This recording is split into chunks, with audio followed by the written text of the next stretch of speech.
So this is how to fix switch to youtube.com.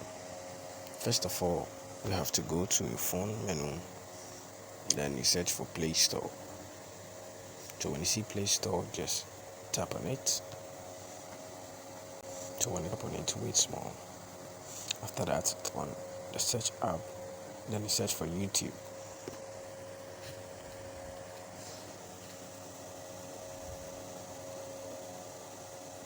So when you tap on YouTube,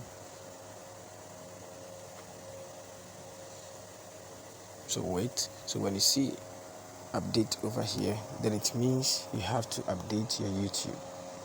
So tap on update.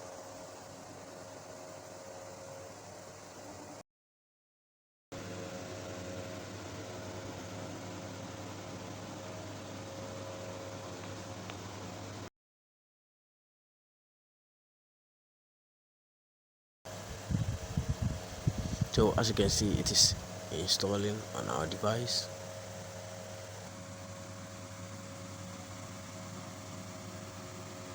Okay, so as you can see, it have been installed.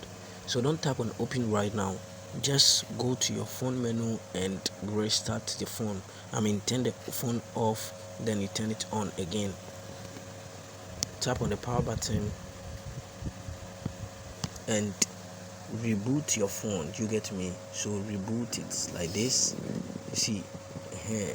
So after rebooting your phone, go to your phone menu and search for YouTube. So after that, then you tap on it, and as you can see, YouTube is really working correctly. So guys, this is how to fix switch to youtube.com. Thanks very much for watching this video. See you in my next video, and don't forget to subscribe, like, and also share this video to another social media platform. Bye.